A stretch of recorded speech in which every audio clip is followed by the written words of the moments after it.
He getting worship in the heavens by the angels. Hallelujah, hallelujah. He feed the birds of the heaven, he'll feed you. When you was broke, he paid your bills when they was overdue.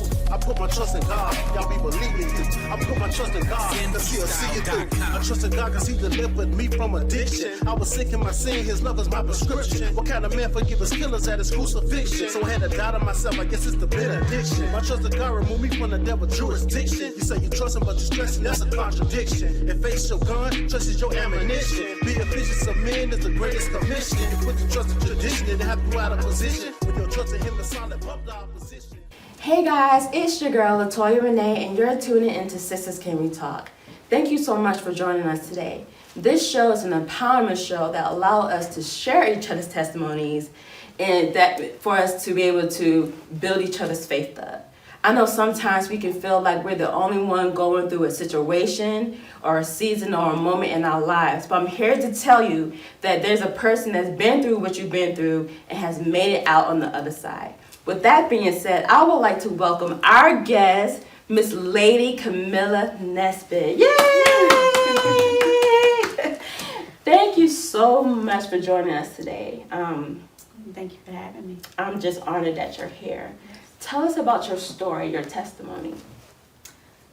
Just to go back to the beginning of it, back in the 90s, I was in a relationship, and just to talk about a little bit about the relationship, it was a 4-year relationship, and the first 3 years, no, the first year, that first year where he spent that time of just trying to win my heart And woo you. and woo me. Yeah. Yes, exactly. So it's like he tried to he was gaining that control and I didn't even recognize it. How old was you in the 90s? I was probably it was like in my 20s, my early 20s.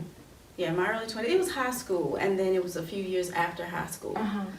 So I was like 18, 19 within that time frame. Yeah. And I was, so the first year, like I said, the first year we were thinking, you know, we were all in love. You know, you think you're all in love. You know, you have somebody that's trying to shower you with gifts and spending that time with you and just really, just wooing you. Right. Was he your first real relationship? No, he wasn't. He wasn't my first real relationship. He wasn't. But he was that first person that really just tried to buy me a whole lot of things. Yeah. So that part was new to me. And so I just really gravitated to that. And because what girl don't like nice things? Right. You like nice things. Right. So at that point, you know, once he felt like he had that sense of control and he kind of got me away from everybody in the sense of I was no longer with my friends as much because okay, let's go on a date, let's go here, let's go do this, and, you know, so he drew me away from without you even knowing. Right, without me even knowing. And so then he started becoming jealous, and then he started becoming controlling, and then he just started just saying things about my appearance and just saying that how I was ugly and just saying things, anything to tear me down. How did that make you feel at that time? At that time, I was confused in the sense of I was trying to figure out where all this was coming from. Right, because previous the whole year, it wasn't like that. It wasn't like that, exactly. And so I was trying to figure out, you know, what shift, like what happened. Right. And then he started cheating on me, and then he started becoming physically abusive and mentally abusive with his words. Right. And the thing was, he even wooed my family.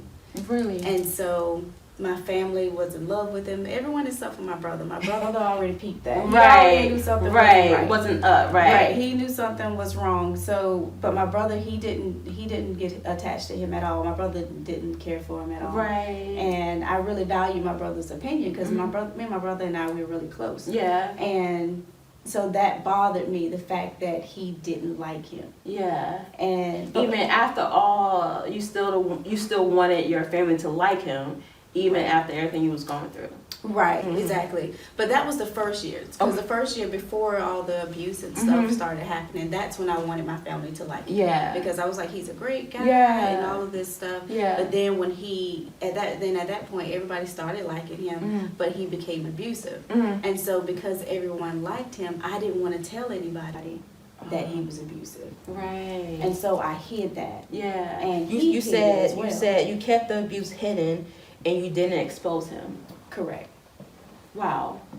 Yeah. Wow. Because I knew my family liked him. So at that time you rather deal with the abuse than exposing him? Right. Wow. And I think a lot of women have dealt with that Yeah. in the sense of just suffering in silence Yeah. and being in an abusive marriage or Yeah. abusive relationship and not saying anything. You did have another quote. You said, "I was so connected to him that I couldn't leave him." Yes. Talk about that. So the times where, he was abusing me, I considered leaving, Mhm. but it's like anytime I would leave, he would come back and he would be in tears and be apologetic and saying how sorry he was, and so I would fall for it every time. Yeah. And I would keep going back. Yeah. And it was like I kept going back because my soul was connected to his. Yeah. And so it was like a soul tie there. Right. And at that time I didn't realize it, I didn't know why I was going back, I just Right. thought I was foolish. Yeah. But in a spiritual side of it, it's a spiritual soul tie. Yeah, it's a soul tie. And so that was something that needed to be broken off of my life, Mhm. which God eventually did. Yeah. But at that time, I was so locked and loaded, and I was loyal to dysfunction. Ooh. And so I kept going back to that dysfunctional relationship Yeah. until it got to a point to where it almost cost me my life. I was trying to say, tell us about that time where it almost cost you your life. That was when I was in college, Mhm. and I was in the classroom, and I remember he came to the classroom because he found out that I spoke to my ex-boyfriend. All I did was just say, hey, just said hi. Right, That was all, because we were right. passing each other. But he found out that I spoke to my ex-boyfriend, and he came to the classroom at the college, and he jacked me up, and he drug me all the way from the classroom to the car. Okay, so you're in class, you getting your study on, Right. and he comes in the class and Just snatches me up. and no one says anything. No. Wow. No. Wow. No one says anything. Wow. And it was just, nobody said anything no one tried to stop it. Yeah. No one tried to see what was going on. Right. No, not the professor, not the class. Nobody. Nobody. That is crazy. Nobody. Mm. And it was like, you would think that Somebody died or would say something. If somebody see a person dragging me on the Yeah. ground, okay, say stop, say what's going on. What's going on? Like, yeah. Say something. Yeah. And I guess they just thought, oh, it's just a relationship, we're getting in that relationship stuff. Wow. And I guess now it's more of an awareness because so many people are losing their lives behind domestic relationships. Yes. And so I guess at that particular time, it's just, they're probably just arguing and they'll get over it. Wow. But that wasn't the case. He Wow. came to the school with every intention to take my life. Talk about that. So when he ended up throwing me in the car, Mm-hmm. he, and I remember I told you he always bought me these lavish things Yes, and all this kind of yes. stuff. So everything that I had on belonged to him. Right. Something that he bought. Yeah. And so when he got into the car and he was driving, he was like, I'm gonna teach you not to play with me. Right. And he was like, that's all I just kept hearing. While he was While driving. he was driving, he was really upset, and he was saying, I'm gonna teach you not to play with me. Right. And so he started punching me as we were driving down the road. Mhm. And so he was punching me and punching me and punching me, and I was trying to kick back at him. Right. And so What was you thinking at that moment right there? Fight. Yeah. Yeah. All I was thinking about was just fight, because I didn't know what was gonna happen. Right. And I didn't know what was gonna happen. I just knew to fight. Yeah. And because when he came and he jacked me up, he didn't have an explanation as to why. Why? So you just one day he just came out of nowhere and you trying to figure out, well, why are you Right. doing all of this? Exactly, because he wasn't saying the reason why. He just kept saying, I'm going to teach you not to play with me. Mm. And then... Have it ever gotten to that point of violence before? Not to this extent. I mean, he had quite a few moments of where he would just punch me out, or he would lock me in the room and that sort of thing. Yeah. And the abuse will happen, or he'll come where I am and try to make me leave and go home. But never to this extent. Right. And so I wasn't sure what was going to happen. Right. But I knew that if he had me locked in a car and he was this upset and he was punching at me this much and this hard, I know something's wrong. Right. But I just didn't know what. But you said, I didn't think he would have the heart to kill me. Yeah. So when because he lived down the street from the campus, and so when we got in front of the house, he was saying that, I'm going to teach you not to play with me, you're not going to disrespect me. And if he was like, if I can't have you, no one can. And so those little words right there. Ring of, like, okay. It's like, okay, now I know you crazy. Like, for real. Something's up. Like, right. Something's wrong. Right. And that means, it was like, okay, he's about to take my life. And so he pulled out this gun. And so I'm like, because for one, I didn't think that he would kill me. Yeah. I thought that love was there. After or before you saw the gun? After I saw the gun. How crazy is that you see a gun and my first instinct, like, I'm going to die. But you didn't think he would pull the trigger? No, I didn't think that he would pull the trigger because he'd never done that. Yeah. And I didn't even know he had a gun. Okay. And so for him to pull out a gun out of the blue, it's like, okay. What are you doing? What are you doing? Like, okay, I know you fight and you hit and you punch and all that kind of stuff, but to have a gun? Yeah. Like, you just taking this thing on a whole nother level. Right. And then when he wanted to show me that he was serious about taking my life. And so he opened up the chamber of the gun and he showed me that it was loaded. And so at that point, I'm like, put the gun down. Yeah. And so he was just in a rage. Yeah. And it was like no calming him down. Yeah. And I remember him saying that those same words. He was like, if I can't have you, nobody can. Mm. And so when he put the gun, he was pointing the gun to me because we were By in the the car. time you guys have stopped driving. Yeah, we stopped driving. We were in the car. We was in front of his house. Mm-hmm. And I couldn't get out because he had locked the door in a sense, almost like a child lock. Yeah. To where I couldn't get out. Right. And so at that point, I have nowhere to go. And I can't do anything. Yeah. So, and I remember how my sister, she would always try to tell me about Jesus. Yeah. And before that moment, I used to tell her, I don't want to hear about that Jesus stuff. Yeah, I was going to say, you said that quote, I don't want to hear about that Jesus Yeah, stuff. I don't want to hear about that Jesus stuff. Because I thought she was just, because at that point I wasn't saved. Right. And I just wanted to live my best life, so to speak. Right. And I was doing everything I was big and bad enough to do. Yeah. And so I wasn't thinking about God. Yeah. But that moment I needed God. And when he pointed that gun at me, he ended up pulling the trigger. But the bullet didn't come out. Come on, Jesus. And so he got so upset when that bullet didn't come out. And at that point, I knew he was serious. Yeah. And I remember my whole life flashed before my eyes within moments. Like a second, my whole life flashed. I thought about every time I denied God. I thought about every time my sister tried to tell me about Jesus, and I denied it. Yeah. So at that moment, I said, God, don't let me die here. Say, don't let me die here. Yes.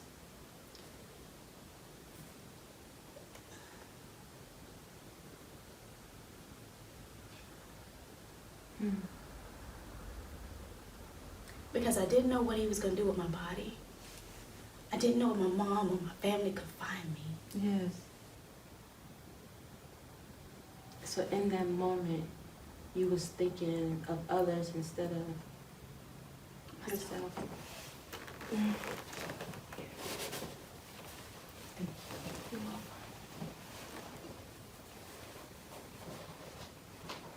So what happened after that? So at that point, when the bullet didn't come out the first time, he started beating the gun on the dashboard. Mm. And he was just in a rage. And it was like he didn't even look like himself. Mm. And then he ended up pulling the trigger again. The second time. The second time. And so, and then he also ended up putting the gun to my head. Because the third time. The third time. So because he did it 3 times. He did it 3 times to try to take my life. And 3 times the gun didn't go off. The bullet didn't come out. And so and looking at it now is like, I didn't understand, at that moment, I didn't understand why the bullets didn't come out the gun. Because he opened up the chamber and I saw it, that the bullets were in there. So it wasn't like it was something he told me. Yeah. It was something that I knew. Yes. I knew the bullets were in there. Yes. And so why they didn't come out, I didn't know. You know, you said it was the Father, Yes. the Son, and the Holy Ghost that blocked the bullets from me. Come on, Jesus. So it's like now I know that God had purpose for me. Yes. And that God wanted me to have a voice in the nation. Yes. And so to have a voice to be able to help other women. Yes. And so when I didn't lose my life then, I knew I had purpose. Yes. And I always look at it now, I'm like, he pulled the trigger 3 times. And it's like I'm staring at the barrel of the gun. And then you put the gun directly to my forehead, and you're going to say, I'm going to blow your brains out because I'm going to teach you not to play with me. Jesus. And so, but the bullet didn't come out. Come on, Jesus. And so I'm like, that was nothing but the Father, the Son, and the Holy Ghost that blocked the bullets from me. Yes. Yes. And so I'm like forever grateful for that. And even just God allowed me to escape from that moment eventually. Yeah. And I'm still here. Come on. Because you can think about all the ladies that didn't get that chance to tell their story. Right. And the bullet went off, the gun went off 3 times. 3 times. What a mighty God we serve. And there was no safety lock on there. Oh. He pulled the entire trigger. Mm. And God didn't allow it to come out because there was purpose in it. Come on. So what happened after that? So after that, when God allowed, I asked God to give me a chance. Mm. And I didn't know how he was going to give me a chance. Yeah. Because I wasn't going to church.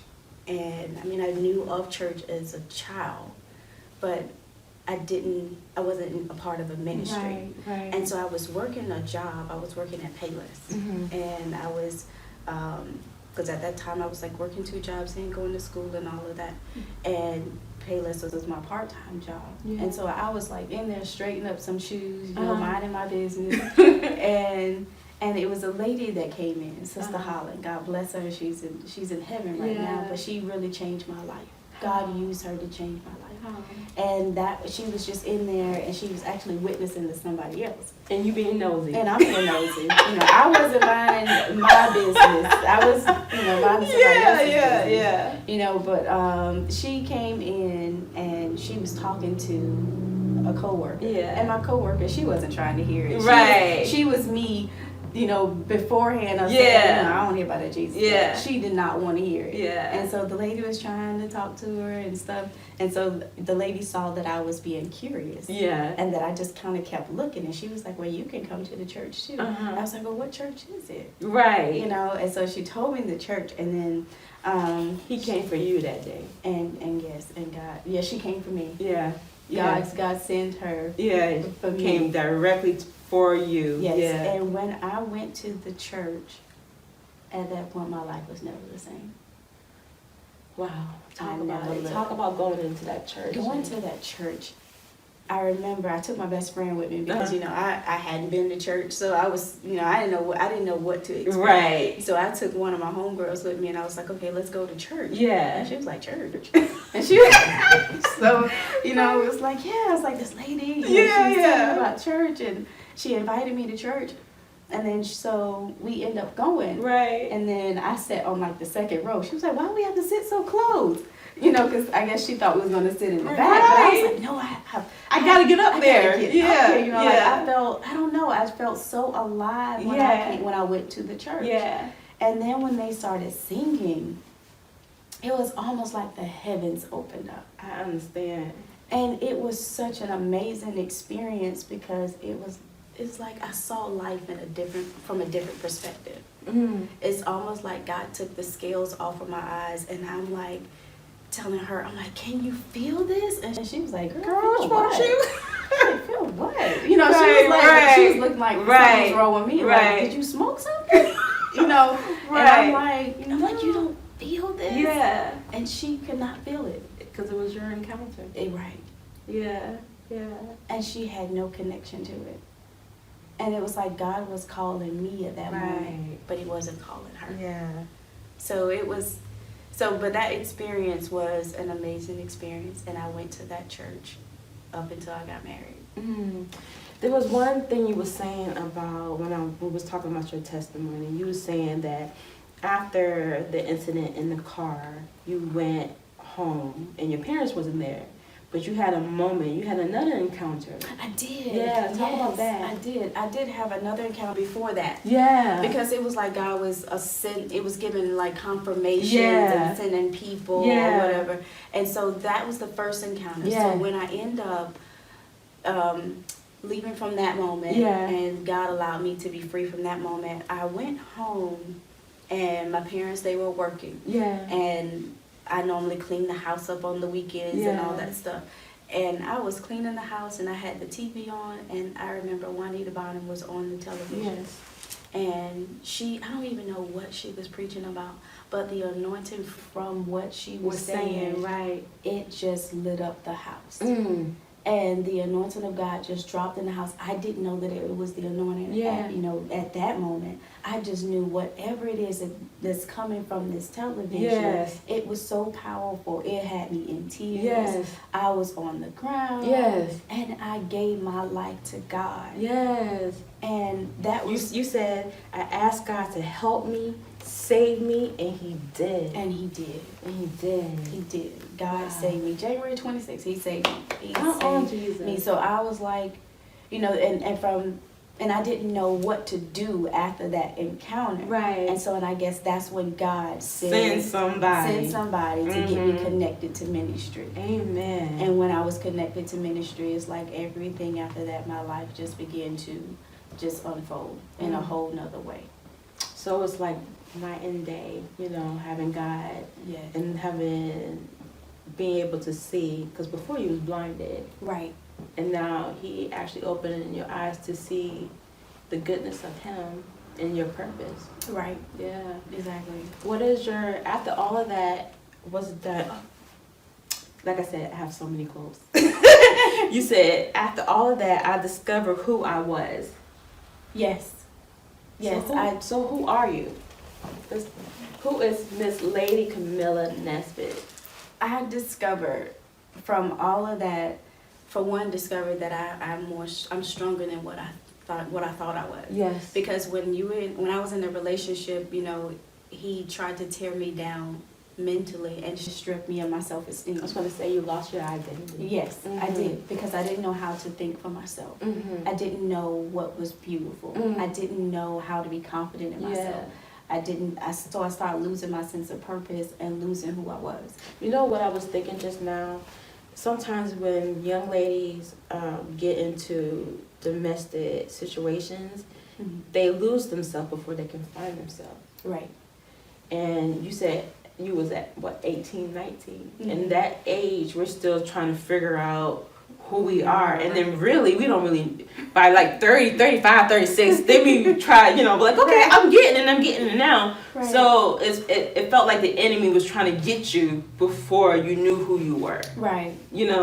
Before I tapped into purpose, he tried to destroy me. Yeah. Yeah. And so, and that's why I believe that God covered me for that moment, because God knew what my purpose was. Yes. And God knew who I was on the inside. Yes. And so the enemy just didn't want me to discover that. Yes. Because he knew that once I discovered that, you know, there's no turning back. Right. Like now this girl is packed with power and I can't defeat her. Right. Kind of thing. And it was like, so at that point of having that relationship, I had to go through a process of healing. And healing from not only just the physical abuse, but heal from the mental abuse. Yeah. And just really discover who I was. Right. And so as I continue to stay plugged into God, Yes. you know, God started revealing who I was. And just getting so connected to, just getting more connected to Him. And I will always, and prayer was always my thing. Yes. Is where I would just pray and pray and pray and pray and pray. And I would tell my mom, I'm like, you know, because I was living with my parents at the time, I was like, Mom, I said, I'm going to go in my room. I said, if you hear me screaming, I said, it's okay. I said, I'm just praying. I'm just praying. So it's like I really spent the first 4 years literally in my closet every single day. I remember you was talking and you mentioned that you have a husband. Yes. But before you met your husband, you did like a letter or something? Yes, I did a letter. I was, in my whole process of the 4 years of being in the closet and all that kind of stuff and just praying, because I wanted to be married. Yeah. I wanted to be married like after I got saved. I'm like, God, I need to be married, you know, kind of thing. And so, but that wasn't what God wanted for you, had for me at that point. At that moment, yeah. At that moment, right. Because I needed to go through a process. Yes. I needed to go through a healing process, because God wasn't going to hand me to somebody else. And you're still broken. Right. So I wasn't going to take that baggage into my marriage. So God was able to heal me from that and help me in that particular area before my husband came. Yeah. And so I wrote a letter as to everything that I wanted in a husband. Everything. Every last thing. Like how from his physical appearance, from his character, all of that stuff. Yeah. And it was so amazing because after we got married, because I had forgot about the letter, but after we got married and we were moving, he was helping me move from my parents' house and we were, you know, moving together. After we got married, we stumbled across that paper and I began to... Now, did you ever tell him about the letter prior? I did. I did tell him that because it was certain things, because I was like telling him, well, this is what I, you know, I told God what I wanted my husband to be. Right. And so I didn't go through the extent of, the letter, but I told him that I did write a letter. Yeah. And so when we did stumble over the letter, he was like, let me see, you know, kind of thing. So he wanted to see what type of characteristics I put on there. Right. And it was just so crazy because I began to cry because he was everything and more Praise the Lord. that I put on that list. Yeah. And so it was like God was rewarding me from what I went through. It's like God just gave me everything, just a whole blessing. Yes. And it's such a blessing to be married to who I'm married to. Yes. So I don't have to worry about, you know, being all tense and stuff. So it's so much different. I want you to speak about, because a lot of ladies I realize that during this show, a lot of people are going through domestic violence and are just looking for help, looking for advice. And some people are just, you know, are shut into themselves and they might not want to get out of the situation, but they still looking for, you know, advice and help. What would you say to someone who's out there right now and is listening and they're going through a moment where they're not sure if they should leave or not? For me, I would say that they definitely need to tell somebody about the abuse, because that's something that I do regret. Yeah. Because I didn't have to suffer as long. Yeah. If I would have opened up my mouth and I would have said something. Because I would have had a person that may have went through that as well to shed some wisdom to say, you know, get out before it's too late. Yeah. Because everybody don't have the same, walk away with the same testimony of I made it through. Right. Because there's so many women out there that are losing their lives at such a young age because they're in a domestic relationship and no one knows. Yes. And then sometimes someone do know, but because that soul tie is there, because they're loyal to that dysfunction, and they're so gravitated to that relationship, they keep going back. Yeah. Because that was a season where I kept going back. Yeah. I kept going back. Yeah. You know, the abuse happened, I'll stay away for a little bit, but I kept going Yeah. back. And so if they can just get plugged into the God, Yes, Jesus. because that was my outlet. You know, that was my place of healing. That was how I was able to be free from that moment of just being connected to God. Yeah. And so telling somebody, Yes. talking to someone, don't suffer in silence. Mm-hmm. And that is something that I would tell anybody, don't suffer in silence, because you never know you don't know when they're gonna go too far. Yeah. Yeah. And so, Do you believe that, you know, because I'm pretty sure there was, you know, bruises and whatever. Do you think your family knew and just was waiting on you to come to the realization that you wanted to leave, or? No, the only person who knew was my cousin. Did she? She didn't speak up because she was going through the same thing. Wow. So we were. You can be able we to. confided in each other. Wow. And so that was our only outlet, was each other. Wow. But at the same time, There's so many. we were both, you know. Oh my gosh. There are so many ladies going through the same thing, and to have now as you know, was you the only one that you can know in your family that was abused? Far as I know, yes.